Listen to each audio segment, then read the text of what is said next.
Kavi TV, la télé du développement. Chez Mondial Express, nous transformons vos voyages en une expérience inoubliable. Faites confiance à notre expertise pour des services de qualité supérieure.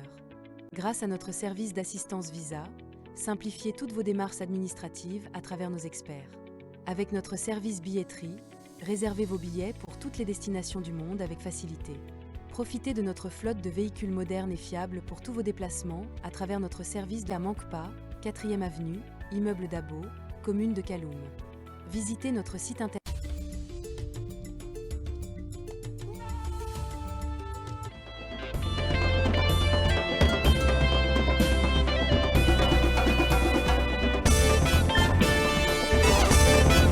Bienvenue à tous dans ce premier numéro de la semaine de votre émission, le scanner qui vous parvient du lundi au vendredi quand il est 9h, c'est jusqu'à 10h30 sur le seul et unique média de développement en République de Guinée. Vous nous écoutez, vous nous regardez sur la 89.5 et à la télé, vous nous suivez sur Kavi TV, canal 249, canal 113 et 779. Merci de votre fidélité. Merci de nous pratiquer via notre application mobile disponible sur Play Store et App Store Kavi Media. Merci de nous suivre sur notre site d'information siaminfo.com. Là également, vous pourrez nous écouter ou nous regarder en direct sur nos réseaux sociaux Meta, notamment Kavi TV, sur Instagram, YouTube, TikTok, Kavi Media simplement. Au menu de ce matin, le gouvernement Baouri démarre une nouvelle immersion à partir de ce 5 février 2025. Elle durera un mois et c'est Zérékoré qui est la première étape avant de s'étendre aux autres régions du pays. Dans une correspondance adressée au ministère de l'administration du territoire et de la décentralisation, le premier ministre Amadou Ouriba demande au ministre Ibrahima Khalil Condé d'instruire les gouverneurs afin de prendre toutes les dispositions nécessaires pour accueillir les membres du gouvernement. Un réveil de Netsuka pour des adeptes des films d'action ou Wangren dans son étrange destin, loin d'une trisomie. Nous explorons les enjeux, la nécessité, les attentes et les résultats de cette autre immersion gouvernementale, la deuxième sous la transition. Et puis l'obtention de la carte d'identité nationale biométrique est désormais gratuite pour tous les Guinéens, citoyens guinéens évidemment, effectuant une première demande. La décision a été prise à travers un décret ce dimanche 2 février 2025. Les modalités de cette gratuité seront définies par un arrêté conjoint des ministères de l'administration du territoire et de la décentralisation, de la sécurité et de la protection civile, ainsi des affaires étrangères, de l'intégration africaine et des Guinéens établis à l'étranger, précise le dit décret. La décision est peut-être applaudie dans le sens où elle tente d'alléger les souffrances des citoyens, mais faut-il s'interroger sur la lenteur que cette gratuité pourrait causer au processus, sachant qu'il prenait la vitesse d'un escargot pendant qu'il était encore payant. Les débatteurs scannent cette décision pour vous ce matin. Le gouvernement guinéen envisage l'installation des comités de veille dans certains quartiers de Conakry, notamment ceux qui longent l'axe Le Prince. La mesure vise, selon le ministre de l'administration du territoire et de la décentralisation, à restaurer la sécurité des personnes et leurs biens. Après le démantèlement des PA, de nouvelles mesures sont en réflexion pour changer la perception d'insécurité qui plane toujours sur l'axe. Mais ces décisions vont-elles suffire? Les avis des débatteurs, c'est dans la dernière partie de cette émission. Voilà entre autres sujets à débattre pour ce premier numéro de la semaine. Installez-vous confortablement. Bienvenue sur le média du développement.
Merci de nous suivre sur l'ensemble synchronisé de nos médias. C'est ça aussi les aléas du direct. Et vous allez le comprendre autour de moi, avec moi les débatteurs de chaque matin. Puisqu'on a commencé par Yaya Diallo, le Mao de ce matin qui trouble toute même la régie. Non, tu n'as pas vu. Mais nous on a vu. Bonjour. Ah oui.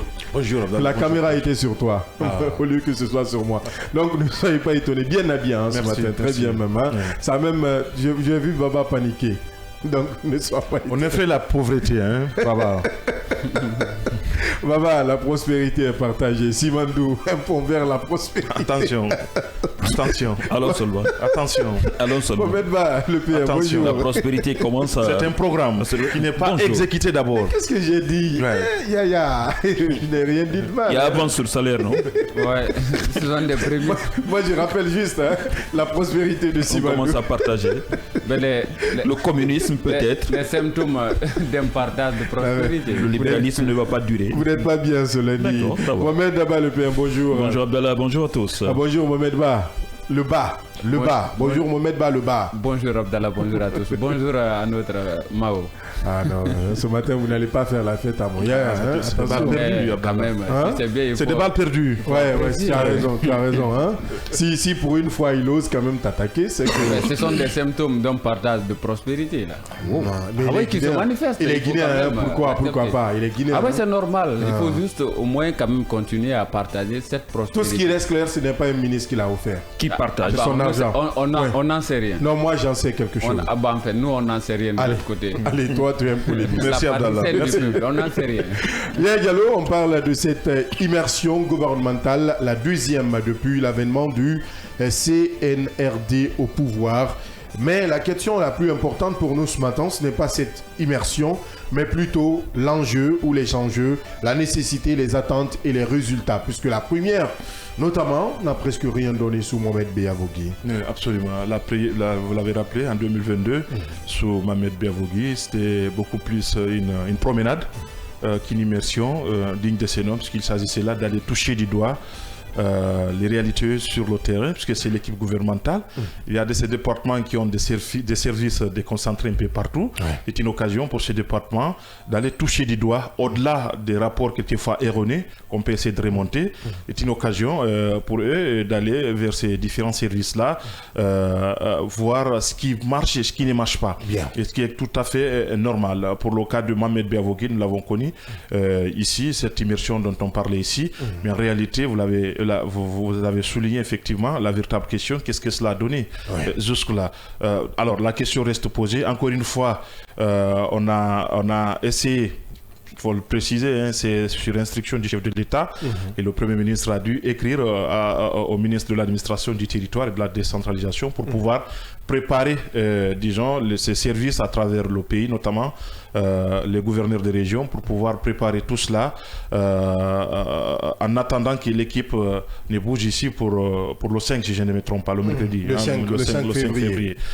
Donc, comme cela est mentionné dans le document, dans la correspondance du Premier ministre, il s'agit là d'aller, disons, à travers ces différentes régions. Encore une fois, on commence par Jéré-Corée cette fois-ci. À partir de là, ils vont essayer, tout le gouvernement, encore une fois, d'aller vers ces services-là, notamment le ministère de la Sécurité, le ministère de la Sécurité qui a ses services un peu partout, celui de l'administration du territoire aussi qui en a autant, en commençant par les sous-préfets, les préfets, les gouverneurs. Nous avons celui de l'éducation nationale aussi qui en a autant au niveau de ces différentes régions et préfectures. Et ainsi de suite. Donc je pense que c'est une occasion solennelle pour ces gens-là de toucher du doigt, même si en réalité, nous connaissons, parce que la Guinée aussi, hein, c'est un petit État. Hein. C'est pas un petit État. Non, mais c'est pas la République démocratique du Congo. Je suis d'accord. Alors, de par sa superficie. Donc, c'est pour autant dire que quand vous avez besoin disons, de remonter un certain nombre d'informations, même si c'est à travers des documents, ça ne peut pas prendre, disons, 24 heures. Normalement. Même à Jéré-Corée ici, parce que c'est la région la plus éloignée de la ville. Donc, c'est pour autant dire que c'est quelque chose qui est tout à fait normal. Un gouvernant doit être proche de ses citoyens pour pouvoir les écouter et voir au-delà comme je l'ai dit ici, d'un certain nombre des informations qu'on peut recevoir ici et là, toucher du doigt, éventuellement voir dans la mesure du possible comment est-ce qu'il faut apporter des solutions à des problèmes qui sont urgents à travers ces différentes régions-là. Parce qu'il faut y aller pour voir, premièrement d'abord, l'éducation, au-delà de ce que ces URE ou ces DPE essaient de remonter, par exemple, au niveau du département de l'éducation, il y a là des faits qui sont là. Et c'est une occasion pour ces ministres-là, mais quelquefois, de se faufiler, de se confondre aux citoyens pour mieux voir. Il ne s'agit pas d'aller se regrouper dans un hôtel et puis voilà, attendre les uns et les autres. Il faut aller sur le terrain, il faut aller dans les services, disons, les plus reculés pour voir effectivement, en termes d'infrastructure, en termes de fonctionnement, comment ces services-là sont en train de fonctionner au niveau de ces différentes régions-là. Je pense que c'est en cela, puisque quand il y a problème à ces niveaux, au niveau de ces différentes préfectures ou de ces différentes régions, on remonte les informations. Maintenant, si les principaux concernés sont déjà là, ils peuvent prendre note et je pense qu'éventuellement, ils peuvent répondre de la manière la plus efficace. Parce qu'en ce moment, ce n'est pas sur papier. Vous l'avez vu, vous l'avez vécu. Je pense que ça va être encore plus, disons, plus facile pour ces ministres-là de répondre aux exigences qui sont existentielle dans les différentes régions de notre pays ici. Maintenant, puisque l'impulsion du gouvernement, la coordination gouvernementale incombe au Premier ministre chef du gouvernement, maintenant, dans le cadre de la coordination de l'impulsion de cette action gouvernementale, le Premier ministre n'arrive pas toujours à pouvoir donner ce qu'on appelle un coup de pouce à tous ces ministres-là, avoir ce qu'on appelle une mainmise, cette personnalité de pouvoir coordonner tout cela, parce que c'est de là qu'il s'agit. C'est lui le chef du gouvernement, c'est pas anodin qu'on l'appelle Premier ministre chef du gouvernement. Donc je pense que on a connu une retraite, on ne peut pas mettre ça, disons, dans le même cadre d'une immersion. C'est une retraite bien connue, avec des thèmes qui sont bien connus. Mais je pense que là, c'est une suite logique. Ça va lui permettre lui-même, encore une fois, d'évaluer ce département à travers l'intérieur du pays, voire au-delà, parce que c'est de là qu'il s'agit aujourd'hui. Il a un président qui lui donne des instructions, auquel il doit avoir effectivement ce qu'on appelle des réponses vis-à--vis de ces attentes-là. Si nous devons récapituler les enjeux, c'est aller toucher du doigt les réalités au lieu d'attendre les remontées d'informations. Mais ça, c'est les enjeux. Côté résultat, Mohamed Beavogui et tout le gouvernement, je sais que dans le lot, il y a moins de ministres qui existent sous Mohamed Beavogui aujourd'hui qui sont dans le gouvernement, mais Mori Kondé y était. Justement. Mori Kondé y était, Paul, comment je peux dire ça, la dame Paul Prismou, la dame Prismou y était, Charlotte Dafé y était, si je ne me trompe, Ousmane Gawal y était, donc Maurice Sanda Kouyaté, Bachir Diallo y était. Bachir Diallo y était. Donc presque les 40%, la quasi-totalité y était. Donc on peut dire ça, normalement, n'a pas donné d'effet escompté. Ça c'est un fait. Maintenant, est-ce qu'il faut, ils sont en train peut-être d'implémenter cela autrement pour voir si cela va donner, c'est disons notre résultat. C'est en cela que nous disons ici, pour la première immersion, on a constaté une promenade. De santé. Est-ce que ce qu'on va reconduire? La question reste posée parce que là, on a besoin des actes. Et des résultats. Des résultats, oui. Des actes suivis de résultats, naturellement. Et je pense que là, aujourd'hui, quand vous prenez par exemple un certain nombre de régions, quand vous prenez un certain nombre de services, notamment les plus élémentaires, la santé, l'éducation, vous trouverez qu'il y a là des anomalies qui sont pressantes, j'allais dire, et apparentes. Donc, je pense que ça va permettre le chef du gouvernement de pouvoir, au-delà de ce qu'on peut entendre dans les conseils interministériels, de pouvoir par lui-même voir comment est-ce qu'il faut, comment se porte l'éducation à l'intérieur du pays. Et là, la question reste posée aujourd'hui en ce qui concerne l'état de santé de l'éducation. On en parle de manière générale, mais à l'intérieur du pays, le laisser-aller est là. Au niveau de nos services sanitaires, c'est la même chose. Secteur, oui. Santé, éducation, là-bas, ça ne va pas. Ça ne va pas. Et c'est une occasion, encore une fois, pour cette équipe gouvernementale de faire comprendre aussi aux gouverneurs, aux préfets et tout ce qui s'en suit, certains qui sont là-bas, c'est des petits dieux, de comprendre qu'ils sont là pour les populations. Ils sont là pour les populations. Ce sont les représentants directs du chef de l'État dans les différentes régions et les différentes préfectures. Donc tout ça, c'est une occasion pour rappeler les uns les autres leurs missions, de voir partout là où il y a des failles, de les corriger. Je pense que c'est de là qu'il s'agit aujourd'hui. Les résultats aussi, c'est de voir ceux qui sont en train de bien faire les choses, de les apprécier encore une fois et de les, de les sanctionner positivement, et ceux qui sont en train de mal faire les choses négativement aussi, que ces gens-là soient sanctionnés. Bien. Donc je pense que c'est de là qu'il s'agit aujourd'hui. On verra dans les autres, puisque c'est une émission qui va durer pendant un mois. Et moi, on commence par Jéré-Koré certainement Kankan, Farana, après l'avant-goût du mois de Ramadan. Alors donc on verra bien ce que tout cela va donner. Encore une fois, nous voulons du concret. Il ne faut pas que ça soit comme Mohamed Biavogui. Bien. Voilà. On ne veut pas de Mohamed à la place d'Amadou, Mohamed Deleba. Le véritable problème aujourd'hui, c'est que la même chose va se répéter. Parce que tout simplement... Tu restes encore pessimiste ce matin. Non, mais non, ce n'est même pas une question de spécificisme. Tu dois être optimiste ce matin. Ce que je vois me laisse quand même observer le contraire. Pour une fois, sois optimiste. Non, ça ne peut pas. Allez. Ça ne peut pas. Allez. Si vous avez bien examiné ou fait lecture c'est-à-dire de cette correspondance, concernant, disons, l'alerte donnée aujourd'hui aux gouverneurs et autres de préparer le terrain pour l'arrivée, on parle de l'arrivée du gouvernement. L'arrivée du gouvernement, ça veut dire tout simplement que Conakry sera quand même vide. Et que tout le monde va se transporter à l'intérieur du pays, où peut-être constat sera fait sur ce qui reste à faire ou sur ce qu'il faut faire pour que les choses soient améliorées au niveau déconcentré.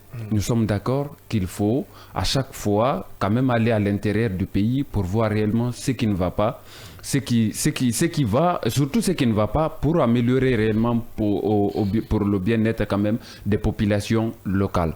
Mais il faut penser aux conséquences de ce voyage quand même du gouvernement pour un mois. Ça veut dire tout simplement, parce que la dernière fois nous venons de le rappeler, on ne va pas s'éterniser dessus, c'était tout simplement un gâchis. Parce que l'échec était fatal et très total. Parce que ce qu'on attendait de cette immersion du gouvernement, je crois que ça avait aussi commencé par la région forestière, le sud de la Guinée. Et cette année encore, cette fois-ci encore, ça commence par Jéré-Koré, au sud de la Guinée. On ne sait pas pourquoi tant on insiste avec Jéré-Koré. Peut-être que... Non, ça, il n'y a même pas à se poser de question. C'est la queue. D'accord. Peut-être, c'est un argument. C'est la queue. On prend cela comme ça. On prend cela comme ça, mais je crois qu'il faut d'abord penser aux conséquences. Parce que moi, je me dis que si c'était vraiment une démarche objective, on pourrait le faire de façon, disons, c'est-à-dire individuelle. Des départements aujourd'hui qui ont assez de problèmes, vous venez de le rappeler. À l'intérieur du pays, c'est le département de la santé, c'est le département quand même de l'éducation, et puis peut-être aussi le ministère de la sécurité, avec la représentativité quand même des gens et des autres sur le terrain, parce que ce n'est pas aussi comme ça. Et souvent, il y a quand même de l'insécurité. Pas de la sécurité, même le ministère de la Défense. Non, oui, bon, en fait. Les deux, il faut aller. Pour la défense, c'est autre chose. Mais pour la sécurité, c'est parce que c'est ce qui est plus répandu. Avec l'insécurité qui, quand même, devient de plus en plus galopante, notamment en Haute-Guinée et aussi dans certaines villes de la Basse-Guinée, il faut quand même dire que c'est nécessaire de le faire. Mais la façon de procéder à ce qu'on est en train de préparer, je crois qu'il n'y a pas, c'est-à-dire il y a peu d'objectivité, ou peut-être si on va dans ce sens-là, ça risque encore de nous rappeler Mohamed Biavogui avec cette immersion. Donc tu ne t'attends pas à grand chose? Non, je ne m'attends vraiment pas à grand chose. Parce que là, de la manière dont... Mais pour une fois, il faut croire à non, mais vous allez comprendre. De cette mobilisation, vous avez suivi la marche de la paix à Kankan. Même si ce n'est pas lié. Non, je sais que ce n'est pas lié, mais c'est encore une mobilisation des membres du gouvernement. Non. Ce n'est pas tout le gouvernement, mais c'était une même pas mobilisation. Une mobilisation du gouvernement. Mais parce qu'on n'a vu aucun courrier officiel. C'est ce que je dis. Il n'y avait pas de courrier officiel, mais de façon officieuse, ce qui s'est passé, ce qu'on a vu. Est-ce qu'on peut dire les mots tels qu'ils sont? Ça, c'est la propagande. Là, on parle de l'administration. Vous comprenez? Et la même chose. C'est la propagande de la part des autres. La même chose risque d'arriver si on associe tout le monde au même endroit, au même moment, c'est-à-dire avec le même objectif. Ça risque d'être la même chose. Il faut le faire de façon, c'est-à-dire séparer. Le ministère de l'Éducation pour aller, c'est-à-dire pour ce mois, le mois prochain, peut-être on fait avec un autre département. Mais le faire de façon groupée, ça risque vraiment de ressembler à ce qu'on a déjà vu. Donc, en 2022. Une saignée financière pour des tout simplement, un mois, c'est trop, et la façon n'est vraiment pas, ne sort pas d'un cadre extraordinaire de ce qu'on a vu en 2022. Donc il faut passer aux délégations de pouvoir, parce qu'après tout, si le ministre n'est pas là, il ne faudrait pas qu'il retarde la signature des conventions, signature des traités, signature de ça et là, parce que encore il y a le ministre de l'économie. Déjà le véritable problème, le premier même à souligner, parce qu'aujourd'hui cela quand même dénote des failles. Aujourd'hui il y a pas mal, pour ne pas dire tous les départements ont des services déconcentrés à travers le pays. Ça veut dire tout simplement qu'au-delà de cette immersion qu'on est en train d'initier là, il n'y a pas d'autre immersion, c'est-à-dire particulière de ces différents départements à l'intérieur du pays pour aller toucher du doigt. Parce que si vous avez mis, Abdallah, vous avez mis quelqu'un quelque part à l'intérieur du pays qui ne vous remonte que des documents, à un moment donné de l'histoire, vous avez quand même envie ou besoin de partir voir ce que l'intéressé est en train de faire sur le terrain. Si vous attendez à chaque fois des immersions gouvernementales pour aller fêter à l'intérieur du pays, ça veut dire que vous êtes en train de faillir à votre mission. C'est très simple. La confiance n'exclut pas le contrôle. Mohamed Ba, le PM, le gouvernement Amadou Riba veut aller à la source. Mais nous, en tant que population, nous attendons au résultat. Nous attendons au résultat et on fera le maximum pour que, je parle de l'État, pour que cette population, la population guinéenne arrive à bénéficier de bons résultats, pour bénéficier de ce que la nature, la dame nature a pu donner à la Guinée. Il a posé la question pourquoi du côté des Zérékoré. Tu as dit que c'est parce que c'est là que si on me demandait moi, malheureusement cela ne va pas arriver, j'allais demander qu'on commence du côté de Koundara, de Gawal, c'est-à-dire le contraire de l'autre côté de la Guinée. Pourquoi? Parce qu'on a commencé du côté de la Guinée forestière et quand on commence les activités, les premiers jours, les premières semaines, il y a de l'énergie, il y a de l'intensité, il y a de l'envie. Au fur et à mesure qu'on développe, la fatigue vient et puis on a l'impression qu'on a tout vu les derniers jours. Et puis voilà, on dit ça va, c'est presque la même chose. Donc, Koundara Conakry, ça fait combien de kilomètres? Je ne maîtrise pas trop. Non, c'est pas moins de 400-500 kilomètres du côté. Par rapport à 0,5. Okay. Donc, si on commençait par là-bas... plus loin alors? Non, ce n'est pas sur ce plan qu'on devrait voir, ou moi je suis en train de voir. C'est pourquoi je pose la question. Oui, c'est pour cela moi je dis, si on commençait cette fois-ci du côté de Koundara, Gawal, de frontière de la Guinée-Bissau et du Sénégal, on allait avoir la chance de voir encore beaucoup plus de près ce dont souffre cette population aussi du côté de Koundara, Gawal, ainsi de suite. Du côté de Zérékoré, contrairement à Zérékoré, on a eu le temps nécessaire. Les premiers jours, c'était intense. On partait un peu partout. Il y avait de l'énergie et on a pu en ver. Vers la fin, au moment où on venait par là, peut-être il y avait moins d'énergie. Certains ministres certains étaient malades, ne sortaient pas sur le terrain 1 ou 2 jours avant de reprendre. Revenir sur ce qui se passe maintenant, c'est bien qu'on permet à tout un chacun, en tant que responsable d'un département, dont les activités se retrouvent un peu partout éparpillées sur l'ensemble du territoire national, c'est tout à fait normal qu'on arrive à vivre la réalité. Mais si on insiste là-dessus, on se demandera quelle est l'importance d'avoir des commis à l'intérieur du pays. On se demandera pourquoi avoir des représentants de l'exécutif à l'intérieur du pays. Pourquoi avoir un gouverneur? Pourquoi avoir un préfet? Parce qu'un gouverneur, c'est le représentant du chef de l'État dans une région. Le préfet, c'est le représentant du président de la République dans une préfecture. La même chose pour une sous-préfecture, ainsi de suite. Si on insiste pour avoir les ministres à l'intérieur du pays, pas pour 1 jour, pas pour 2 jours, mais pour 30 jours, cela veut dire l'État n'existe pas. Cela pose problème. Quand je dis sur ce plan, l'État n'existe pas, je fais une allusion directement sur la dernière visite de toute une équipe gouvernementale à l'intérieur du pays. Je fais allusion ici à l'ancien Premier ministre Mohamed Biavogui et son équipe qui s'était retrouvée à l'intérieur du pays mois de mai et mois de juin 2022. Le travail qu'ils avaient fait, si on tient compte du compte rendu que le Premier ministre a pu faire au président Mamadi Doumbouya, on se comprendra qu'il y avait tout était là pour pouvoir agir. Rien que le compte rendu qui avait été fait à l'époque par l'équipe de Mohamed Biavogui, l'État avait tout ce qu'il faut. L'État a tout ce qu'il faut comme élément pour pouvoir agir. Parce que le Premier ministre, à l'époque, Mohamed Biavogui, dans son compte rendu, il a commencé par quelque chose qui a attiré mon attention et que je réessaie de partager avec vous. Qu'est-ce qu'il a dit devant le Premier ministre, le président Mamadi Doumbouya à l'époque? Il a dit, il faut dire, le constat est douloureux. il faut le dire, nous avions une compréhension de ce que nous croyons être la Guinée. Mais le constat est encore plus violent. J'insiste là-dessus, que le constat est encore violent. Qu'est-ce qu'il veut dire par là? Nous avons vu une Guinée à l'intérieur où il y avait dans une grande partie l'absence de l'État. Très sincèrement, Monsieur le Président, il y avait l'absence de gouvernance, il y avait l'absence des commis de l'État. Les hommes manquent, les moyens manquent, les systèmes manquent, a fait savoir Mohamed Biavogui à l'époque.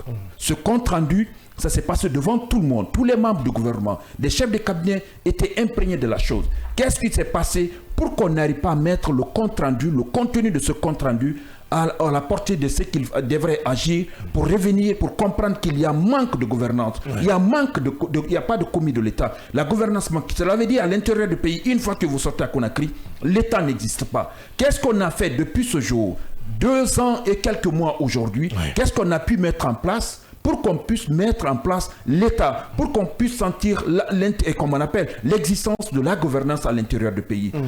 On n'est pas arrivé là, directement on reprend encore 30 jours à l'intérieur du pays pour avoir quel résultat après, Abdallah. Moi, mon inquiétude, je vous dis directement, vous avez dit que inviter Mohamed à accepter cette fois-ci pour être optimiste. On ne peut pas avoir de l'optimisme dans ce cas si on ne tient pas compte des comptes rendus faits par l'État. La continuité alors. La continuité est là, les éléments sont là, tout est devant nous. Et plus loin, dans son compte rendu, Mohamed Biavogui revient encore là-dessus. Au-delà de parler de l'administration, il a insisté sur l'infrastructure. Qu'est-ce qu'il a dit par là?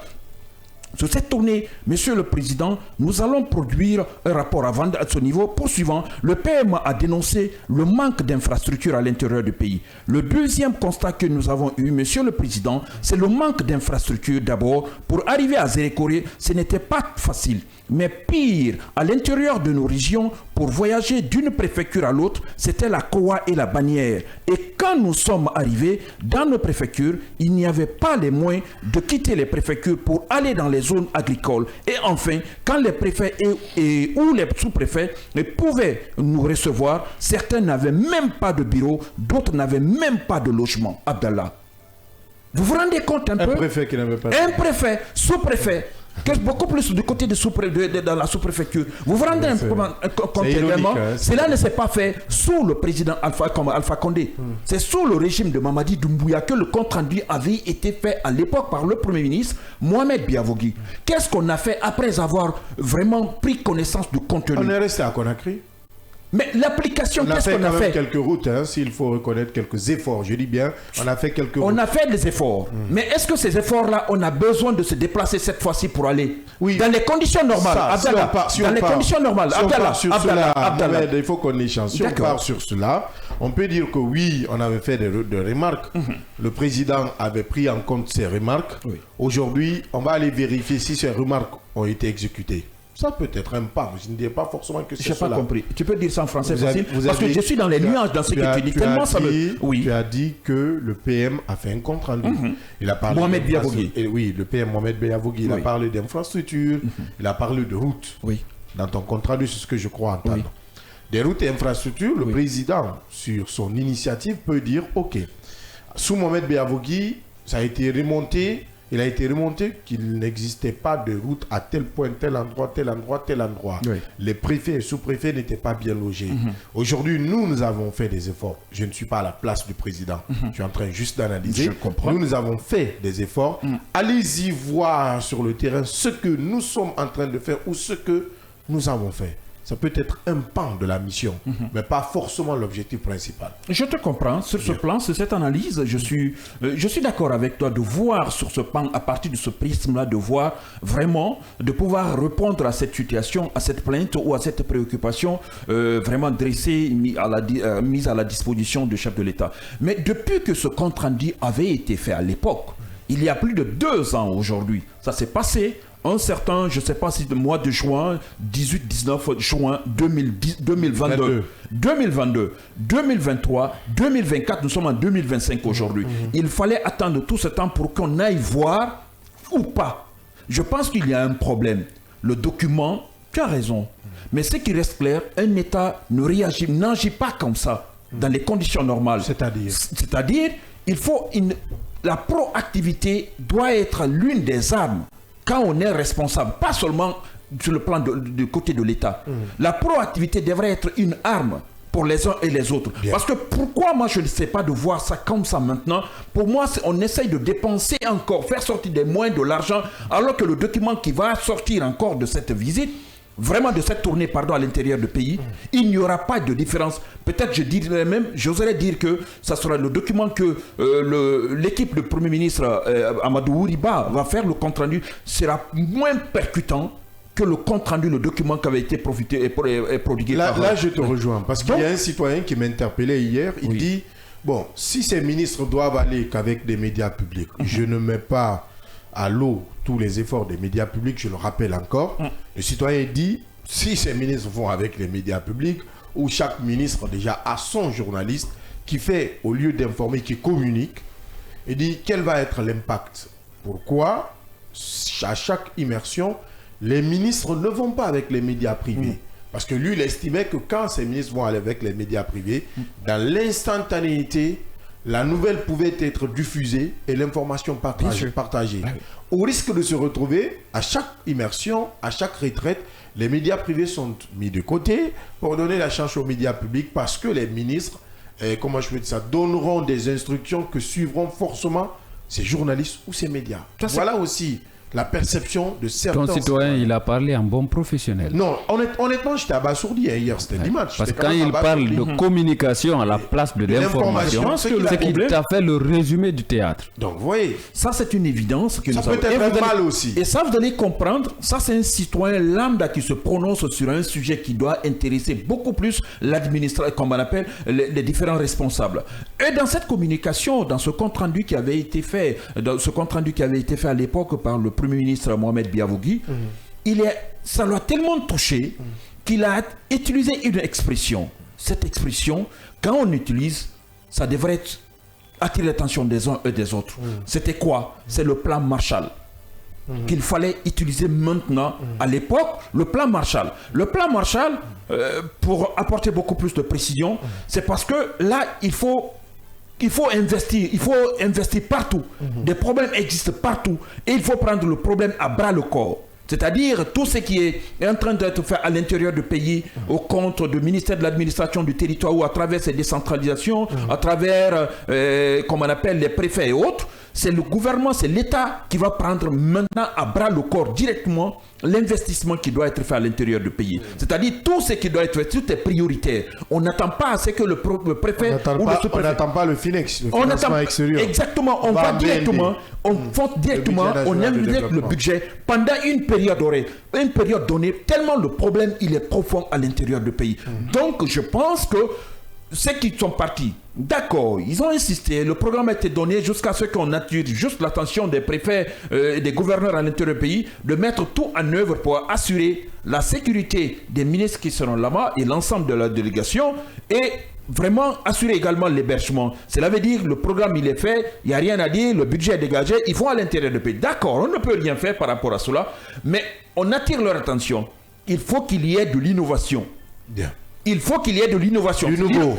Du nouveau par rapport à quoi? Du nouveau par rapport à ce qui avait été fait par l'équipe de Mohamed Biavogui. Parce que le travail qui avait été fait par l'équipe de Mohamed Biavogui, c'était un travail profond. Il y avait une expertise qui comparaison n'est pas raison. Même si comparaison n'est pas raison, mais les faits sont là. Les faits parlent. Les faits sont clairs. On a dit que sur le plan administration, l'État n'existe pas. Ce n'est pas quelqu'un d'autre, ce n'est pas un rapport de quelqu'un d'autre, c'est quelqu'un qui est de la maison. Cette fois, ce n'est pas un rapport de l'ONU. Ce n'est pas un rapport de l'ONU, c'est un rapport fait par un membre du gouvernement qui n'est autre que le premier des ministres et chef du gouvernement, qui a contacté, qui a dit que, comme on appelle, il a commencé d'abord à brousser, que tous ces gars, ces ministres étaient présents partout, parfois ils se croisent, parfois même dans la même localité, les ministres se croisent, parfois ils sont avec le premier ministre parce qu'ils ne sont pas ensemble, ils sont partis partout, parfois même certains tombent malades, 1-2 jours, ils reprennent le train après, ils continuent, après il fait le rapport. Le rapport fait, il va jusqu'à parler de plan Marshall. Et quand il parle de plan Marshall, ce n'est pas n'importe qui à l'époque, Mohamed Biavogui. C'est quelqu'un qui a fait vraiment... Un plan Marshall pour la Guinée. Qui a fait un travail un peu partout dans les institutions, sur le plan international. Donc, il savait les mots qu'il prononçait. Donc, le plan Marshall, le programme, il est là. Il n'était jamais pris en compte. Pas du tout, pas du tout. C'est pourquoi Ça, Giro sur dit. le plan, c'est comme si on disait ce qui avait été fait par le précédent président, le Parce président qu'il faut Alpha signaler Condé. que ce n'est pas Baouri qui est venu après Mohamed. Hein. Après, c'était docteur. C'est juste un rappel. Oui, C'était Bernard. Ah oui, il y a Bernard. Il y a Goumou Bernard qui est venu. Oui. On l'appelait même le bébé ou Donc, l'enfant gâté. Le bébé hollandais. Le bébé hollandais de Béavogui a remplacé son grand frère. Donc, ça démontre combien de fois que le travail, il était sérieux pour moi, ce qui avait été fait par Mohamed Béavogui, le travail était sérieux. Parler de plan Marshall, aujourd'hui, que quelqu'un arrive à nous envoyer un message ici, dans les préfectures, dans quelle localité, où on peut dire on n'a plus besoin d'investissement, que tout va bien. Ça ne peut Dans pas. notre pays, Mais je ne Conakry, crois on a pas. besoin. Donc, le Alors, plan Marshall, ce n'est pas, dire qu'on va prendre, Conakry. ce n'est pas dire qu'on va prendre des militaires s'arrêter un peu partout, le plan Marshall. Non, c'est purement économique, purement sur le plan investissement, on a besoin de l'État. Ces gens qui vont partir. Investissement, infrastructure. J'ai l'impression, c'est l'inverse qui va se proposer, pas se passer. Cette fois-ci, le tourisme sera beaucoup plus pour l'équipe de PMA actuelle. Oui, Mohamed Leba. Et l'intrigue, vous l'avez rappelé à l'entame de vos propos, c'est que la quasi-totalité des membres du gouvernement, aujourd'hui, ils étaient quand même, ces membres du gouvernement, ils étaient dans l'autre gouvernement de Mohamed Béavogui. Donc, Ça veut dire participer à tout cette simplement, immersion.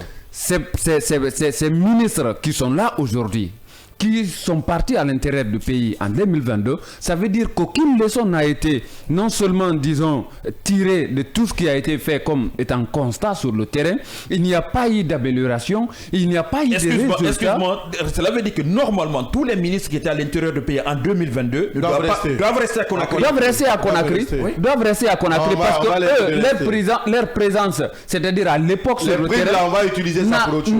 n'a produit aucun effet. C'est pourquoi aujourd'hui, c'est parce que la première immersion a raté, carrément, c'est soldé par un échec. Pourquoi on parle d'une deuxième immersion? Pas tout forcément. simplement. Le président pas forcément, c'est parce le président aussi on peut dire j'ai fait des travaux à l'intérieur du pays, allez-y voir. Non, mais lui-même il peut aller voir. On n'est pas dans les secrets de le président lui-même. Attention. Le président lui-même peut aller Tu voir. parles de qui? Attends, tu parles de quel pays? Je parle de la Guinée, bien Il sûr. va aller en immersion pour un mois. Mais non, mais on ne parle pas d'un mois, Ah, mais il peut y d'accord. avoir quand même des Maintenant, missions. c'est bien. Non, je Le voulais président juste peut se déplacer, bien entendu, c'est-à-dire sans aucun bruit. Le président fait des visites éclair. Sans aucun bruit, Je t'ai dit que aller le à président l'intérieur fait du des pays. visites Parce éclair. qu'il a les représentants partout. Non, mais alors lui, il ne peut pas aller faire ça. Non, mais il peut le faire. Maintenant, Non, là, non. ça revient à la même chose Mais il y a avec des ministères. Ça revient à la même chose avec cette immersion. Parce que tous les services dont on parle Le aujourd'hui, bras ne peut pas faire le tous travail les du services pied. dont on parle aujourd'hui, oui, il est quand même le président de la République. Oui, mais Parfois, il peut pas faire à le travers mal. Conakry, c'est vrai, quand on parle par exemple de la construction ou de la réfection des routes, parfois le président a bien besoin quand même de constater par Visite lui-même. éclair. Vous l'avez Très rappelé. éclair. Vous l'avez rappelé. Alors On peut aussi élargir cette visite éclair à l'intérieur du pays. Tout simplement, On va parfois utiliser les on peut aller, mais bien sûr, Alors, de tu toutes vas- les tu vas- façons, tu vas c'est le épuiser président de la président. République. Laisse le président au palais Vous comprenez il va se maintenant, reposer. tous ceux qui ont été dans le premier lot concernant ce premier voyage d'immersion, il faut que ces gens-là, c'est-à-dire nous expliquent aujourd'hui où sont les résultats, c'est-à-dire des constats qui ont été faits. Qu'est-ce qui n'a pas marché? Qui a fauté? On a quand même besoin des responsables. Quelle est la stratégie qui a été mise en place pour exécuter, pour revivre, c'est-à-dire pour corriger ce qu'ils ont vu à l'intérieur du Le pays? rapport.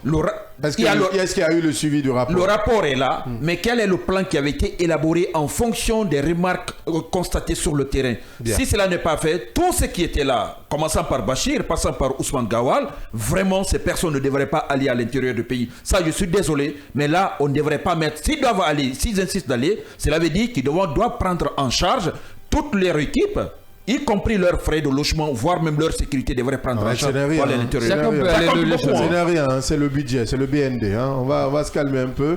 Diallo, oui, Je ne crois pas aussi que cela soit prévu dans les lignes budgétaires. Hein. quoi, l'immersion? L'immersion gouvernementale. C'est une initiative Ah oui, présidentielle. merci Non, vous ne beaucoup. comprenez pas la phrase. Non, hein. C'est enfin, une initiative présidentielle. Bien. Je te raconte une anecdote. Il y a Ouais. quelqu'un qui me disait, sous Alpha, quand tu dis c'est une initiative présidentielle, ton projet il est financé. Ouais. Ben, Souba m'a dit, je ne sais pas si ça a changé, Ouais. mais là, cette phrase, quand même, est un malheur ou un bonheur pour la République, je ne sais pas. Une formule bien Ah, connue. Quand je viens voir Yaya, je dis c'est une initiative présidentielle, monsieur le ministre. Et ça veut tout dire. Bien, allez, c'est Donc, parti. je suis de ceux qui pensent que peut-être si, dans le cadre de l'instruction du chef de l'État, parce que ça a été évoqué à plusieurs fois dans le cadre du Conseil de ministres, c'était d'aller toucher du doigt de la réalité, ce qui est tout à fait normal. On a même dit ici que au juin, certains départements devraient être à l'intérieur du pays, notamment celui de l'agriculture, c'est normal, l'élevage, ainsi de suite. La pêche et tout ce qui s'ensuit. Il faut aller de l'autre côté, il faut aller à Bofa. Tout à fait, ce qui est tout à fait normal. Alors, on l'a dit, est-ce que pour la première immersion, parce que les rapports quand même sont là, et va la rappeler ici, ce qui est le courage que Mohamed Biavogi avait à l'époque de dire au président, les choses telles qu'elles s'est présentées. Ils ont constaté l'absence de l'État dans plusieurs endroits. Et ça, c'est un fait. Nous le savons très bien ici, même à Bofa, ici, à des endroits bien connus, on ne sent pas la présence de l'État. Bien que Bofa soit proche de Conakry. Ne va pas à Bofa. Ça, il faut aller à Koya. Koya. Si tu veux, je t'amène en immersion à Koya. Il faut aller à Koya. Laisse-moi prendre l'exemple sur Bofa. Non. On a des Bofaka dans ce studio.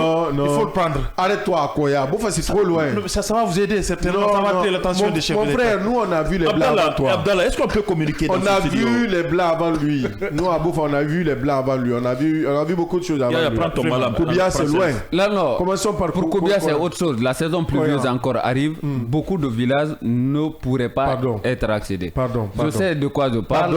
La dernière fois, toi, tu as les pieds dedans. Tu vas à Koubia et à Koya. Non, on est en train de parler avec objectivité de ce qui ne va pas à l'intérieur du pays. Peut-être qu'il y aura immersion de ce côté-là. Que le gouvernement au moins puisse aider ces populations à ce niveau-là, pour au moins faciliter l'accès à ces villages-là.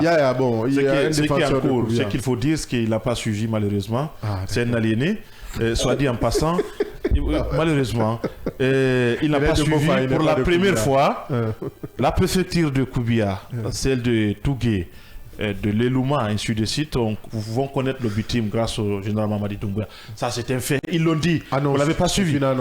Mais les travaux sont en cours. Ah, d'accord. Les travaux sont en cours. J'avais cru comprendre. Oui, les travaux sont en cours. Maintenant, c'est la durée d'exécution de ces travaux qui pose problème aujourd'hui. Mais sinon, déjà, au-delà de la déclaration d'intention, les faits sont là. C'est chez les préfectures, là, vont connaître cela. Et c'est ce qui explique par endroit, effectivement, qu'il y a certains qui vont dire, depuis l'indépendance, nous n'avons pas connu le bitume chez nous ici. Et sous Mamadi Doumbouya, c'est un fait. On ne peut pas lever à nœud disons, ce soutien qui est tout à fait... La transition des routes, qui est tout à fait normal. Mamadi et les routes, c'est une histoire sans Tougué est dans ce lot. Justement, Tougué est dans ce lot. Vous savez, c'est le même cercle. On avait le bitume. C'est le même cercle. À Bofa, il y avait le bitume. Grâce au colon, monsieur. Grâce au colon. Attention, grâce au colon. Donc, il faut les remercier de ce côté-là. On a tout vu avant vous, c'est pas grave. Merci beaucoup. Merci beaucoup. Même le miroir. Tout vu avant nous. Et je suis d'accord avec vous. Et ceci dit, je pense que cette immersion dont on parle là, on pouvait bien s'en passer. C'est-à-dire que des départements dont les services sont bien présents à l'intérieur du pays pouvaient y aller. Dites-moi que fera ce qu'on appelle le ministre des Affaires étrangères. Le ministère des Affaires étrangères, par exemple. Maurice Sanda, il doit rester ici pour nous aider. C'est lui du plan, par exemple. Et certains départements aussi n'ont pas... Attention, excusez-moi, par rapport au ministère des Affaires étrangères, n'oubliez pas qu'en Guinée, tout n'est pas sur le plan diplomatique, tout n'est pas à Conakry. Il y a des représentations diplomatiques qui sont à l'intérieur du pays. Aidez-nous. Et voilà, quand je prends le cas de Brésil, à Boké, le consulat c'était à Boké. Ça c'est un. Deuxièmement, quand vous allez du côté en Haute-Guinée, c'est à Kankan ou à Sigiri, il y a la représentation consulaire de Burkina. Ils se retrouvent là-bas parce que vous savez, il n'y a pas moins de 300 000, bien sûr, des consulats qui sont en Haute-Guinée. On parle des réalités guinéennes là. Oui. Je suis perdu. Je suis juste perdu. La représentation, c'est en tenant compte de cela. Parce que quand on parle de la diplomatie, c'est une occasion. Vous parlez de représentation diplomatique. Les affaires étrangères, c'est qui gère qui. Ils sont en contact avec qui. Ce n'est pas seulement la Guinée qui sont à l'étranger. Ils sont en collaboration avec les autres institutions représentées dans notre pays. Donc, je voulais apporter juste cette petite... Moi, je pense qu'on pouvait s'en passer, faire l'économie de tout cela. Il y a certains départements, notamment celui de l'urbanisme aujourd'hui, qui a ses directions un peu partout, par exemple, au niveau du pays. L'agriculture aujourd'hui, puisqu'on parle des régions, ça veut dire que c'est dans les centres.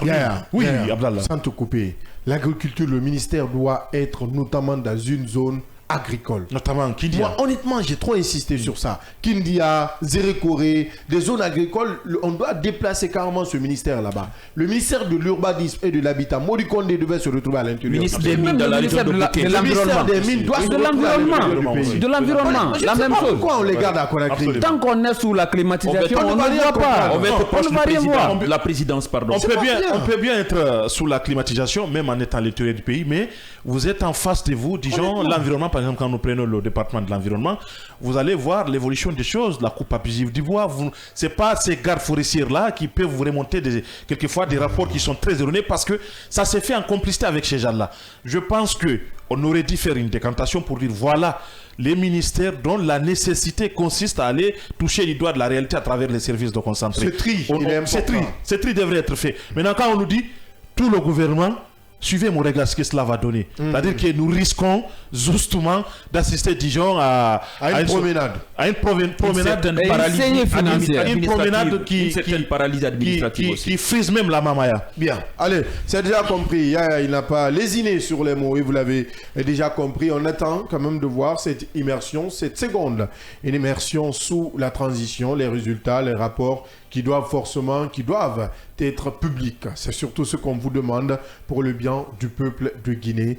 Allez travailler au nom de votre conscience, au nom de l'engagement que vous aviez pris sur le Coran au palais Mohamed V. Nous n'y étions pas, mais vous étiez avec le président Mamadi Doumbouya. On tourne la page et on parle de cette autre décision du président Mamadi Doumbouya qui risque de se cogner la tête connaissant les Guinéens et leur comportement. On parle de la gratuité de l'obtention de la carte d'identité nationale biométrique pour tous les citoyens effectuant une première demande. La décision a été prise à travers un décret, je l'ai déjà rappelé. C'était hier, dimanche 2 février 2025. Les modalités de cette gratuité seront définies par un arrêté conjoint des ministères de l'administration du territoire et de la décentralisation, de la sécurité et de la protection civile ainsi que des affaires étrangères, de l'intégration africaine et des Guinéens établis à l'étranger, précise le dit décret. La décision est peut-être applaudie, comme je l'ai rappelé tantôt, dans le sens où elle tente d'alléger les souffrances des Guinéens. Mais faut-il, je le répète, faut-il s'interroger sur la lenteur de cette gratuité que cette gratuité pourrait causer au processus, sachant qu'il prenait la vitesse d'un escargot pendant qu'il était encore payant. Mohamed Ba, le PM, on va encore traîner dans les commissariats. Mais pourquoi tu es sceptique dès le départ? Très sceptique. On n'a même pas commencé à mettre... L'arrêté n'est pas là et tu exprimes déjà ce scepticisme. C'est la source du scepticisme là. Non, c'est pas la chose même, honnêtement. Moi, je vous parle des réalités. Cette réalité-là, je maîtrise ça. Je crois cette situation... Je vais inviter Ansou Baïlo Baldi, il va venir témoigner. Il est entre 4 ou 5 mois maintenant. Vous savez, il y a tout récemment, nous avons vu la sortie du CNT par rapport à la gestion de certaines entrées financières par rapport à des véhicules remorqués par-ci, ainsi de suite. On ne sait pas qui gère tout ça. Le financement, ça pose problème. Peut-être on ne sait, du fait qu'on ne sait plus, on ne maîtrise plus la situation, le côté financier de la chose, on veut mettre fin. Et puis pour qu'on essaye de nettoyer, dépoussiérer tout ça. Mais ce qu'il faut retenir, je pense que c'est, parlons encore, mettons un peu beaucoup plus de sérieux dans ce cas, c'est une bonne décision. Administrativement parlant, c'est une bonne décision, ça il faut saluer. Nous savons très bien ce que nous endurons tous les jours sur le plan pour l'obtention de cette pièce précieuse qui démontre vraiment, c'est l'une des pièces à la base qui démontre que nous sommes Guinéens, que nous appartenons à ce pays, qu'il y a vraiment que nous avons des privilèges, des avantages que ce document peut nous donner.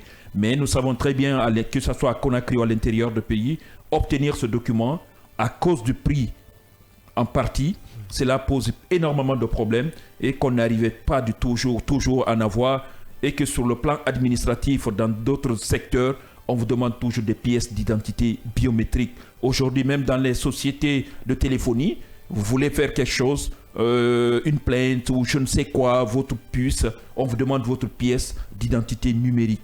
Ce n'est même pas l'ancienne carte. Touche la plaie. Arrête de tourner. La plaie, il faut nettoyer la plaie avant de toucher. Il faut désinfecter la plaie. Je ne vais pas m'infecter d'abord, moi. Bien. Il faut désinfecter avant de toucher la plaie. Et là, tu es en train de tourner parce que en rond comme ça. Tu connais le problème. Je ne connais pas le problème. Tu joues au malin. Ce qui se passe. Il ne faut pas parler à sa place, Abdallah. Je sais là où il et permets-lui de prendre toutes les précautions. Il n'a qu'à faire ce qui est en train de se passer, nous savons très bien, avoir son permis de conduire, il faut avoir sa pièce d'identité. Tu es allé là-bas aussi. Abdallah. D'accord. Je sais que tu as quelque chose qui est en train de te faire. Cette décision, c'est comme si. Non, la décision, elle est bonne. Mais. Comme je te l'ai dit, elle est bonne. Mais connaissant le très Guinéen. Bien, Abdallah. Étant Guinéen, mais connaissant Mohamed Ba. Voilà. Là, tu as maintenant, étant Guinéen, laisse-moi parler de ma carte nationale d'identité. Okay, l'importance de cette pièce. Saluons et déroulons le tapis rouge à la présidence de la République. Il faut saluer. Ou dérouler le tapis rouge au ministère de l'administration du territoire et de la décentralisation. Ça, c'est important. C'est quelque chose qu'il faut. Mais le problème pourrait être encore grave que nous l'avons connu depuis toujours. Qu'est-ce qu'on veut dire par là? Pièce d'identité à 15 000, 20 000, on s'est retrouvé à ce que nous connaissons le prix aujourd'hui. À 200 et quelques. Je paye 100 000, je ne peux pas avoir ma pièce d'identité un jour, 2 jours, une semaine, un mois parfois. Aujourd'hui, on parle de la gratuité de notre pièce d'identité nationale qui n'est autre que la carte. Aujourd'hui, le changement qui pourrait arriver, c'est que si on le faisait à 20 000, à 30 000, à 50 000, on pourrait le faire à moitié. Pour le faire, en ce moment, l'argent, la destination finale, Abdallah qui gère cette affaire, il y a des bonnes personnes dans les différentes structures sécuritaires. Dans les commissariats, il y a des personnes, il n'y a rien à dire. Mais il y a des brebis galeuses aussi qui existent partout, même au sein des médias. Ça, c'est quelque chose qu'il faut noter. On appelle les vautours. Ça existe. Il faut, pour cela, il y a l'autorité. C'est pour cela qu'on impose l'autorité partout, partout où il y a une entité humaine. On veut qu'il y ait un responsable. Parce que du jour au lendemain, on peut changer. À cause de cela, la gratuité maintenant, il va dire que ce n'est pas le papier que moi je mange. Ce n'est pas la décision que moi je mange. Je fais quoi? Prouver que tu peux récupérer ta pièce aujourd'hui ou demain. Fais quelque chose. Non, mais il faut une crief. Et les gens seront obligés de mettre la main à la poche. Il faut une sorte de crief là-bas. Ça, crief pourquoi? On t'attrape, non, une sorte de crief. Crief n'a pas besoin. Là, on parle de 100 000 francs, 200 000. Non, va faire quoi là-bas? Une sorte.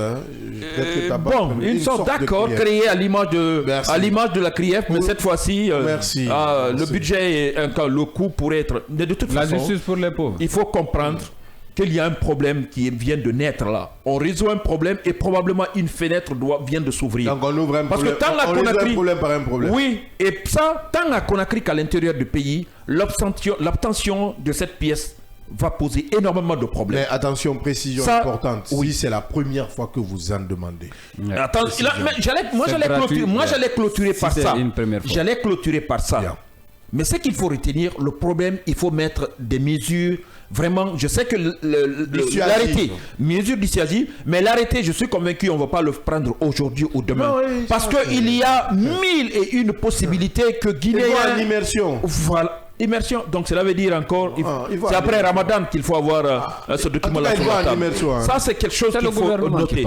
Mais par rapport à ce changement, quand on parle de la pièce d'identité comme carte nationale d'identité, gratuite, ce n'est pas tout le monde. Abdallah, tu n'as plus droit à cette gratuité. Je n'ai pas droit à cette gratuité. Oui, sauf si tu n'as sauf si tu n'as pas on en a demandé, donc on a non, c'est ce que je veux dire. Sauf si tu n'as pas ta pièce d'identité jusqu'à présent. Parce que ça peut arriver. Hein? Pardon? Moi, je n'ai pas une carte d'identité biométrique, j'ai un passeport. Incroyable. Ah, mais c'est clair. Il faut que le dire, on va aller à la politique. Non, c'est le jeune là.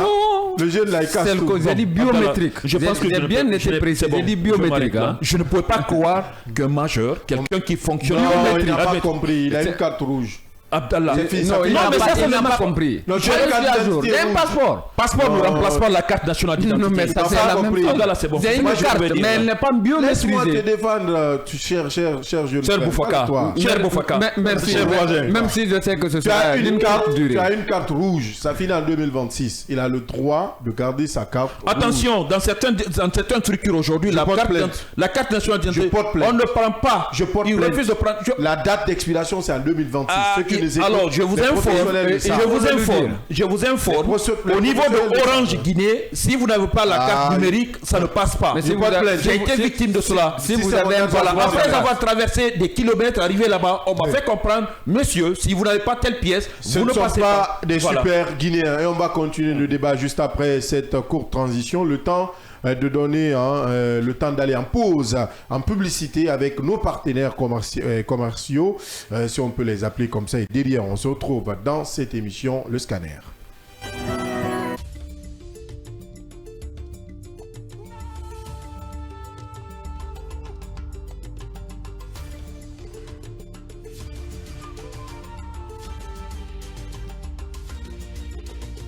Cavi TV, la télé du développement.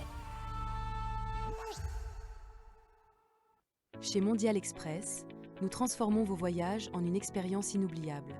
Faites confiance à notre expertise pour des services de qualité supérieure. Grâce à notre service d'assistance visa, simplifiez toutes vos démarches administratives à travers nos experts. Avec notre service billetterie, réservez vos billets pour toutes les destinations du monde avec facilité. Profitez de notre flotte de véhicules modernes et fiables pour tous vos déplacements à travers notre service de location de véhicules. Grâce à notre service d'évacuation sanitaire, comptez sur notre service réactif et professionnel pour vos besoins médicaux à l'international. Assurez-vous d'un environnement impeccable avec nos services de nettoyage de qualité. Transportez vos marchandises en toute sérénité grâce à l'expertise de notre service de transit. Développez vos compétences d'agent de voyage avec nos formations spécialisées suivies de stages pratiques au sein de nos équipes. Contactez-nous dès aujourd'hui au plus 224 613 00 39 69 ou au plus 224 613 00 39 70. Nous sommes situés à Mankpa, 4e avenue, immeuble Dabo, commune de Kaloum. Visitez notre site internet au www.mondialexpress.net. Mondial Express, chaque voyage est une histoire. Le village en même temps en ville, c'est la magie de Cavi TV, la télé du développement.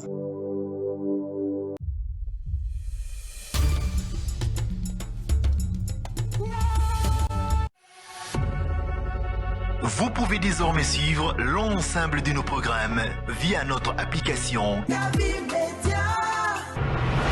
disponible sur Play Store et App Store. L'information est le meilleur carburant pour faire fonctionner les machines pour un développement durable. La photographie de l'actualité, c'est aussi sur siaminfo.com, notre plateforme dynamique.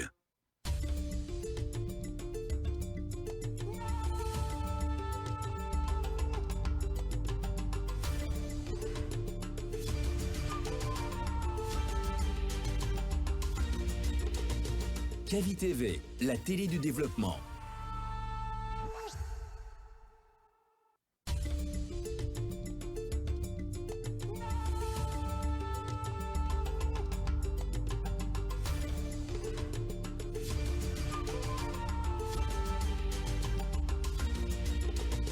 Cavi TV, la télé du développement.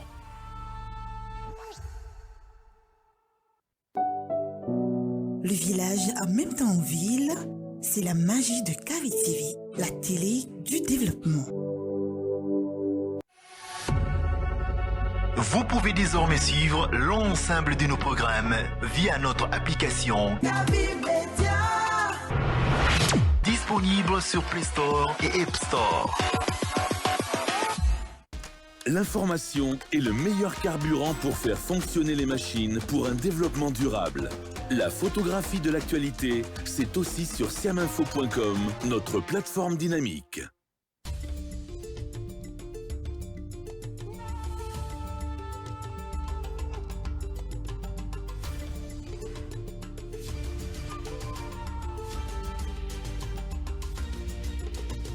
Cavi TV, la télé du développement.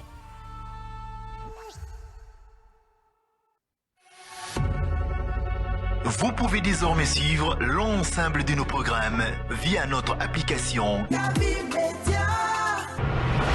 disponible sur Play Store et App Store.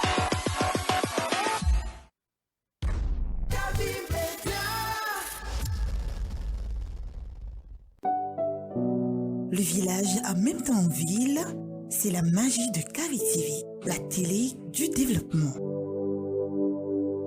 L'information est le meilleur carburant pour faire fonctionner les machines pour un développement durable.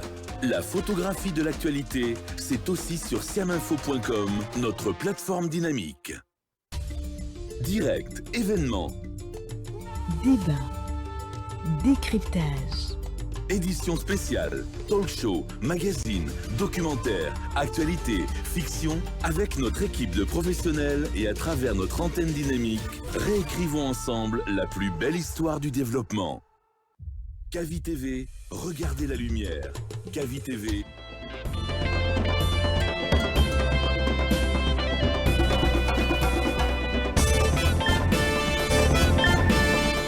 Merci de nous retrouver dans la deuxième et dernière partie de cette émission, Le Scanner. Merci à notre partenaire de tous les jours, Mondial Express, pour vos besoins de voyage et d'évacuation sanitaire. N'hésitez surtout pas de taper aux portes de Mondial Express pour être au cœur et très bien servi. C'est important pour nous ce matin de le rappeler parce que c'est notre partenaire qui nous accompagne dans toutes nos émissions et ici même dans notre média de développement.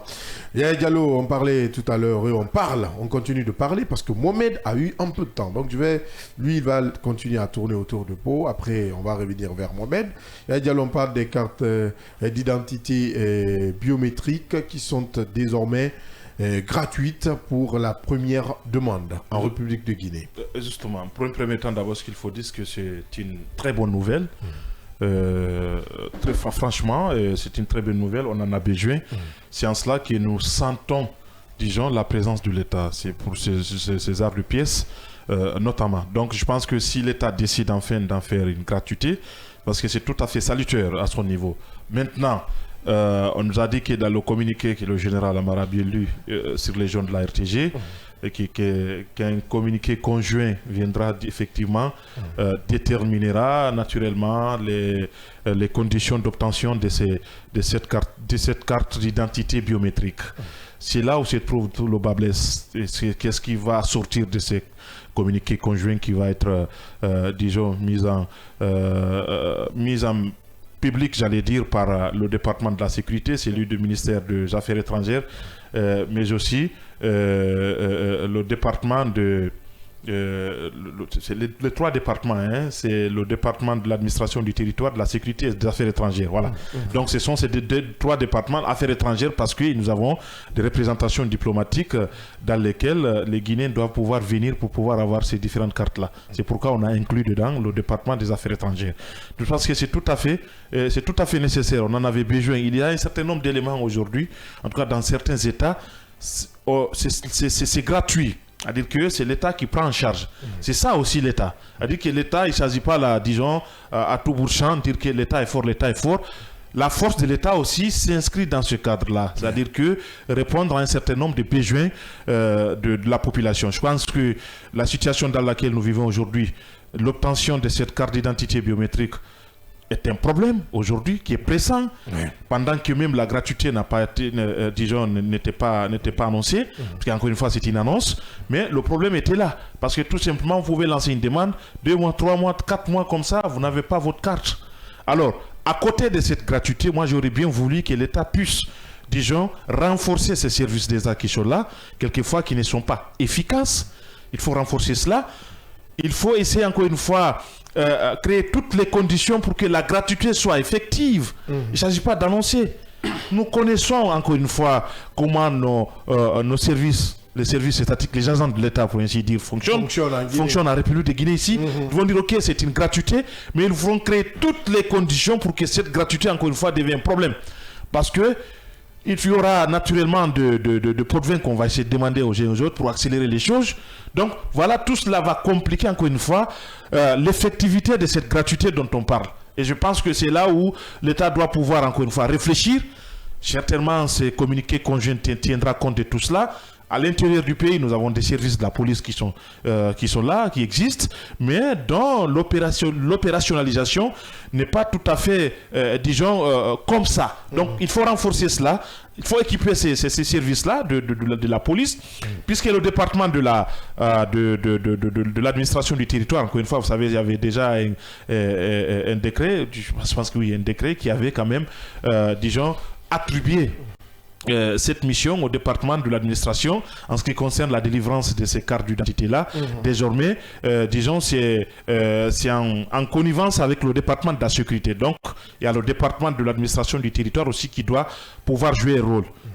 On comprend bien, puisque les préfets, les gouverneurs, les sous-préfets relèvent de lui. Donc, fondamentalement, il doit pouvoir jouer un rôle là-dedans. Donc, je pense que c'est tout à fait normal aujourd'hui qu'on essaie premièrement d'abord de rendre ces services-là plus opérationnels, plus attractifs et parce que quand on parle de la gratuité, c'est la ruée vers de ces services-là. Est-ce que les capacités d'accueil aussi sont suffisantes pour pouvoir accueillir le monde comme ça se doit, ou est-ce qu'il faut essayer de multiplier cela à travers même les différentes mairies, impliquer les différentes mairies, les différentes délégations spéciales pour ainsi dire, pour que cela soit rapidement, disons, accéléré de ce côté-là. Je pense que si tel est le cas, ça va permettre à l'État naturellement de permettre aux citoyens d'obtenir, disons, cette carte biométrique, qui est quelque chose qui est tout à fait normal. On parle d'un citoyen d'abord, c'est sa carte d'identité nationale. Normalement. Alors, ils sont combien aujourd'hui dans notre pays ici qui n'en ont pas? Pas parce qu'ils n'en veulent pas, mais parce que d'abord, les conditions d'obtention ne sont pas réunies. Un vrai casse-tête. Un vrai casse-tête, nous sommes dans un état. Donc, le fait d'abord d'annoncer la gratuité, à mon avis, c'est quelque chose de tout à fait salutaire. Nous sentons encore une fois l'État, mais à l'État d'aller beaucoup plus en profondeur, de créer toutes les conditions pour que, à force de mériter, cette gratuité puisse être encore une fois une effectivité. Et je pense que c'est en cela que nous allons pouvoir sentir encore une fois cette touche de l'État pour l'obtention de cette carte d'identité biométrique. Bien, ce qui est déjà compris, Mohamed Lebas, aujourd'hui sceptique, mais décision salutaire.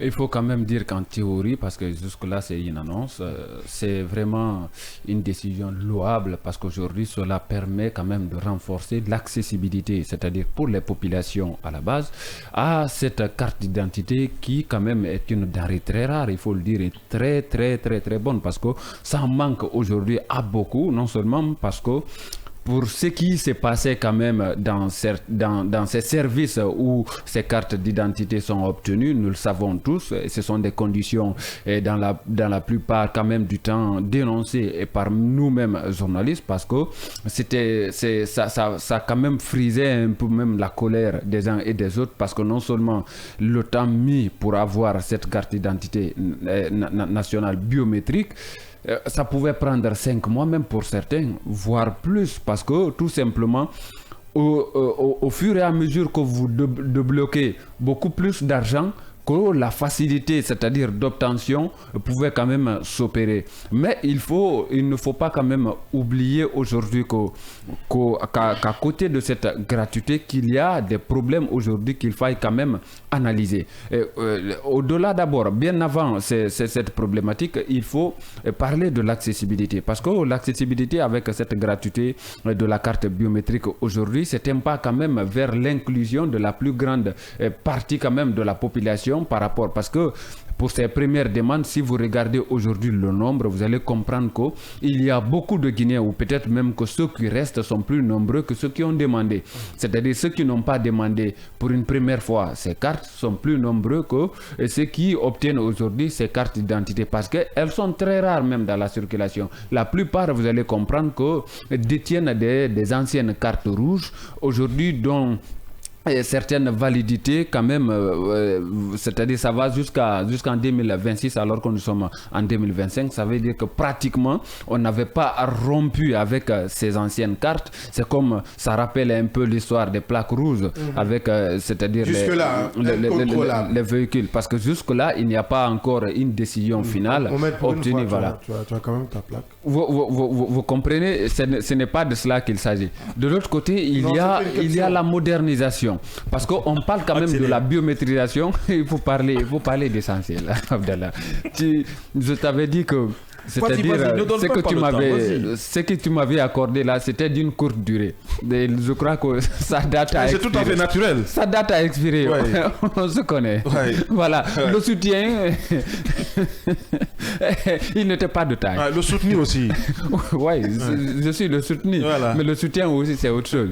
Il faut parler de la modernisation, parce qu'aujourd'hui quand même nous, l'État quand même nous lance vers cette question liée quand même à la modernité concernant l'administration et tout ce qui s'ensuit. On parlait la dernière fois quand même de la biométrisation de tout ce qui est du côté étudiantin. Et aujourd'hui, on parle de la carte d'identité. Parce qu'avant, ce n'était pas la même chose. Il faut aujourd'hui biométriser l'administration, moderniser parce que le monde évolue. Et donc, ce n'est pas la Guinée qui va s'arrêter. Si le monde évolue, il faut qu'on évolue avec le monde, peut-être même voir prendre les devants. Aujourd'hui, cela permet quand même de renforcer cet élan vers la modernisation de l'administration. Maintenant, le problème, Yaya et Mohamed l'ont rappelé, concernant cette accessibilité qui pourrait être conditionnelle. Parce que vous allez comprendre qu'au moment où la carte d'identité n'était pas gratuite, l'accessibilité était autre chose. Je l'ai rappelé, vous pouviez attendre pendant une longue période pour obtenir cette gratuité. Au-delà de ça, il y avait de la corruption à ciel ouvert. Et parce que, tout simplement, si vous devrez, parce que le prix fixe de cette carte d'identité biométrique au moment où elle était payante, si vous pouvez me rappeler, c'était à combien ? 100 000 au niveau des banques. Justement. C'était 100 000. Pourtant, certaines personnes... Après 60 000 pour une deuxième phase, si je ne me trompe. Le tout, quand même, ça faisait 100 000, 160 000. Ça, c'était le prix officiel. Ce qui avait été annoncé par les autorités. Mais vous ne vous rendrez pas compte qu'il y avait certains citoyens qui payaient au-delà même de 300 000 juste pour avoir ces cartes d'identité nationales biométriques. Il y a encore des témoignages qui existent. Il y a des personnes qui dénonçaient même cela même sous aucun anonymat, parce que tout simplement disaient en avoir marre de cette arnaque de la part de certains de ces services, disons un peu même ici à Conakry et aussi au niveau déconcentré à travers l'intérieur du pays. Donc il y avait ces problèmes-là. Et aujourd'hui, vous allez comprendre qu'avec la gratuité aujourd'hui, qu'il y aura encore le renforcement de ce côté de corruption et d'arnaque. Tout simplement parce que les gens vont dire, on ne gagne plus rien. Ce qu'on percevait comme étant peut-être prime ou je ne sais pas salaire, ça ne suffit plus, ou ça ne suffira encore non plus. Il faut passer par autre méthode pour se faire un peu d'argent. Donc ils vont jouer sur la lenteur pour dire que, parce que le Guinéen, c'est-à-dire il n'a pas cette culture de patience, voire dire tout simplement il faut que je puisse débloque ceci pour obtenir cela à la va-vite, et finalement cela va conduire ces agents-là à encore, c'est-à-dire non seulement que cette mesure de gratuité va rester comme étant juste une simple couverture, mais dans la réalité des faits, les gens vont encore payer, voire même le triple de ce qu'ils payaient. Et c'est le défi de l'État, c'est ça le défi. Je crois que c'est à ce niveau-là, on attend l'État de quand même permettre le renforcement de ces services-là et aussi de créer une police de veille, parce que c'est de ça qu'il s'agit, pour veiller à tout ce qui va se passer dans ces services-là pour que l'obtention ou la gratuité devienne effective, une réalité sur le terrain. Et de l'autre côté, ce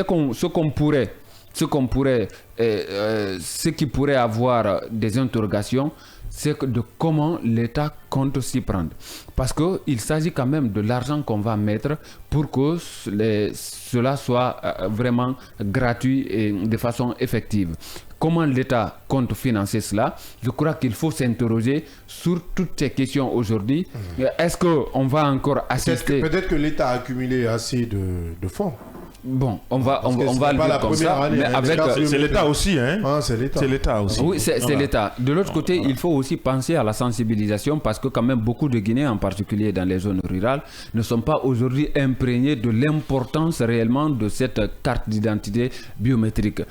Ça presque s'arrête à Conakry ici. Si vous partez à l'intérieur du pays, vous allez encore comprendre combien de fois que le besoin, non seulement il est pressant... Comme ils iront en immersion là, ils vont nous faire Abdallah, il ne faut pas couper mon nez là. On attendra de voir. De toutes les façons, l'immersion gouvernementale devrait prendre quand même en compte toutes, c'est-à-dire ces difficultés aujourd'hui, non seulement d'obtention des cartes d'identité biométriques, mais aussi quand même, disons, révéler d'autres problèmes aujourd'hui auxquels les populations locales sont confrontées. De l'autre côté, il faut parler de ces petites recommandations que nous allons peut-être, disons, faire à l'État par rapport à l'amélioration de l'infrastructure. C'est vrai que les autres l'ont dit, mais il faut aujourd'hui investir dans des centres d'enregistrement tout simplement supplémentaires pour moderniser le système. Parce que le système qui était là avec la lenteur, si on continue sur ce élan-là, la gratuité ne sera vraiment qu'un simple projet sur la table. Bien, simple projet sur la table, c'est important de le rappeler. Aujourd'hui, si nous voulons que ça marche, il faudrait mettre les garde-fous pour éviter que les rescueurs ne s'emparent de cette décision et ne s'enrichissent illicitement. Le Guinéen et son comportement, c'est une histoire sans fin. On enchaîne avec les auditeurs et téléspectateurs au standard plus 224 629 95 67 67 uniquement par SMS. On va avec cette première réaction. On en a assez ce matin, hein, le téléphone qui ne cesse de crépiter. Je ne sais pas. Bonjour. Ça vient en cascade là, ça compte. Je sais pas. C'est pas aujourd'hui la tablette qui est là avec moi. Et il dit bonjour mes champions. Et je vous suis depuis Tomboulia. L'écoute est favorable. Merci pour la fidélité. On enchaîne toujours avec ces auditeurs sur le plus 224 629 95 67 deux fois. Bonjour Kavi FM, la 89.5. Bonjour mes journalistes assermentés. Je suis très ravi ce matin de me réveiller à merveille sur ce point. Je dis alhamdoulilah. Super débat ce matin. La Banque Populaire, la BPMG de Yimba a signé Ibrahim Souri. Iso Kamara, merci cher frère Iso. On enchaîne toujours avec ses auditeurs et téléspectateurs. Dozo Sekou, le pneumatique, qui nous rappelle qu'il nous suit depuis Kaporo. Merci Donzo depuis Kaporo avec ses auditeurs toujours. Bonjour ma radio, c'est Ngaï Mohamed Quartier Tombolia. S'il vous plaît, on prend... Donnez-nous le temps de vous écouter. Allez, on prend trop de temps, je ne sais pas qu'est-ce que ça veut dire. Si Ngaï, vous pouvez un peu être explicite sur ce point, on allait pouvoir aller plus vite. On va aller en 2 minutes chacun pour parler de ce dernier sujet. On parle de cette décision du MATD envisageant d'installer des comités de veille dans certains quartiers de Conakry, notamment ceux qui longent l'axe Le Prince. La mesure vise, selon le ministre de l'administration du territoire et de la décentralisation, à restaurer la sécurité des personnes et leurs biens. Après le démantèlement des PA, de nouvelles mesures sont en réflexion pour changer la perception des sécurités qui planent toujours sur l'axe Yaya Diallo. Mais cette décision va-t-il suffire? Abdallah, je pense que cette annonce, encore une fois, c'est une annonce, moi, me questionne, ça m'interroge, ça m'interpelle, puisque c'est à quelle occasion? C'est à l'occasion d'une visite. Pas d'une visite, c'est à l'occasion d'une déclaration du MAC, le Mouvement pour l'Alternance en Guinée, qui est allé, exprimer son soutien ou son allégeance au Premier ministre, donc par ricochet au chef de l'État, avec le slogan « Même famille », je ne sais qu'est-ce qu'ils ont famille, je ne comprends pas. Même famille, ça veut dire on a compris. On a compris. Qu'est-ce qu'on a compris, qu'est-ce qu'on n'avait pas compris, la question reste posée. Alors, finalement, c'est à cette occasion, puisque c'était quand même une rencontre élargie un peu à certains proches du Premier ministre, notamment le ministre de l'administration du territoire et de la décentralisation, il avait annoncé la mise en place de ces comités de veille, cellules de veille, comités de veille, pour pouvoir renforcer la sécurité. On est bien d'accord que l'insécurité, elle est générale, mais à l'axe, c'est une autre particularité de l'insécurité, à bien des égards. Ça, c'est une évidence. Oui. Nous y vivons, nous connaissons. La mise en place de ces comités de veille va être, disons, constituée des jeunes, comme certains se désirent s'autoproclamer ici, volontiers, d'en faire partie de ces comités de veille qui vont être mis en place. Comme on appelait sous l'ancien des jeunes volontaires. Des jeunes volontaires. Et là, suivez mon regard, qu'est-ce que cela va engendrer? Parce qu'à mon avis, ça va être aussi un facteur d'insécurité qui va se faire. Est-ce que ce sont les agents, encore une fois, en République de Guinée ici, ceux, la police, la gendarmerie et à la limite, l'armée a l'habilité de maintenir l'ordre? Alors, si c'est dans ce cadre-là, je dis bien, effectivement, c'est une belle initiative que la police, la gendarmerie et l'armée puissent effectivement, d'une manière ou d'une autre, maintenir la sécurité de ce côté-là. Parce que les PA, les points d'appui dont on parlait qui existaient ici, permettait aux uns et aux autres de circuler sur l'axe en paix. Ouais. Au-delà de cette, cette vision qui consistait à étouffer les manifestations politiques, mais quand même ça renforçait la sécurité et les gens étaient, pouvaient se mouvoir en toute sécurité. Ça, c'était un aspect. Maintenant, si des jeunes, encore une fois, qui ont prêté allégeance au Premier ministre, donc au président Mamadi Doumbouya, disent être volontiers quant à la mise en place de ces comités de veille-là. Et je pense que ça va être aussi un autre facteur d'instabilité. Et on n'en a pas besoin. Bien, on n'en a pas besoin selon Yaya. Mohamed Leba, tu n'as pas aussi besoin de comités de veille sur l'axe? Bon, tout ce qui va quand même, disons, dans cet élan de renforcer la sécurité des populations et leurs biens, je crois que moi, j'y adhère à toutes ces initiatives-là. Et nous-mêmes, dans ce studio, on l'a dénoncé à plusieurs reprises concernant tout ce qui se passe à travers la Guinée, notamment dans la capitale Conakry, et précisément sur l'axe même, au-delà des moments de manifestation, parce qu'il y a beaucoup de zones aujourd'hui, non seulement difficiles d'accès pour les agents de maintien d'ordre, mais il faut aussi rappeler qu'il y a ces endroits dans la commune de Ratouma en général, peut-être en particulier sur l'axe, ou même en plein 14 heures, on peut agresser quelqu'un. Donc aujourd'hui, penser à renforcer que l'axe, je me dis que peut-être que c'est une particularité que d'autres vont voir sous un mauvais œil, mais de l'autre côté, il faut élargir, c'est-à-dire l'implantation. Le bon côté des choses. Et oui, mais il faut aussi élargir l'implantation de ces comités de veille à d'autres communes de la capitale, notamment même voir à l'intérieur du pays. Parce qu'il y a un côté de la Guinée dont on parle moins en termes de sécurité, mais pourtant l'insécurité y est galopante. Je prends Sigiri, la Haute-Guinée, particulièrement Sigiri, où difficile pour les populations de passer une semaine sans qu'on entende des cas de mort, c'est-à-dire des personnes tirées à bout portant. Je crois que ce sont des questions aujourd'hui qui doivent quand même attirer l'attention des autorités par-ci et par-là, pour que la solution quand même soit trouvée pour finir avec cette question d'insécurité. On ne serait quand même minimiser aujourd'hui l'élan, parce que ce qui se passe dans certaines villes de l'intérieur du pays et ici à Conakry, je crois que ça dépasse l'entendement, et cela, il faut vraiment tirer la sonnette d'alarme, il faut trouver la solution appropriée. Pour ce qui est de l'axe, je crois que l'initiative elle est salutaire. Ouais, initiative salutaire pour Mohamed Leba. Mohamed Leba, le PM, est-ce que vous partagez aussi cet avis, installer des comités de veille, mais réglementer ces comités de veille pour éviter, comment je peux dire ça, des règlements de compte. Des règlements de compte, justement. Ça c'est un premier aspect. Le second aspect est le conflit de compétences, parce que là, l'armée et la police sont là pour ça, justement. Exactement. Moi, je pense que tout est dit dans cette, à l'intro pour me poser cette question, parce que dès qu'on parle d'implication de la communauté, c'est-à-dire c'est comme si on parlait de services de sécurité privés ou de services de sécurité communautaires.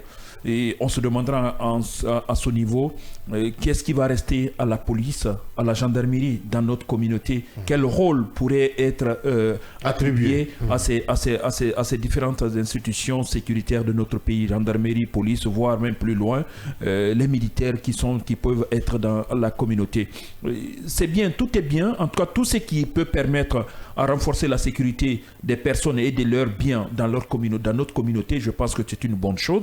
Mais pourvu qu'on arrive à canaliser, qu'on arrive à mettre vraiment une stratégie réfléchie. Bien. Il ne faut pas être dominé juste parce que ça vient d'une communauté et d'une localité, pardon, ça vient d'une localité où on a toujours des difficultés avec cette communauté, une localité où il y a toujours des manifestations. Donc il suffit seulement qu'une personne lève le petit doigt pour dire que nous sommes prêts à faire partie d'un comité de veille dans notre communauté, qu'on dit on est partant. Donc alors qu'il y a un travail profond qui doit être fait avant qu'on arrive à ce niveau. Qui doit être dans ce comité de veille? Quelle est la relation qui pourrait exister entre ces comités de veille et la police et la gendarmerie? Si cela n'est pas bien établi, bien fait, je pense qu'il faut surseoir à ces trucs, parce que ça pourrait aboutir à des problèmes dont l'État même pourrait avoir des difficultés à gérer. D'autres sources de problèmes, donc il faudrait bien réglementer cela.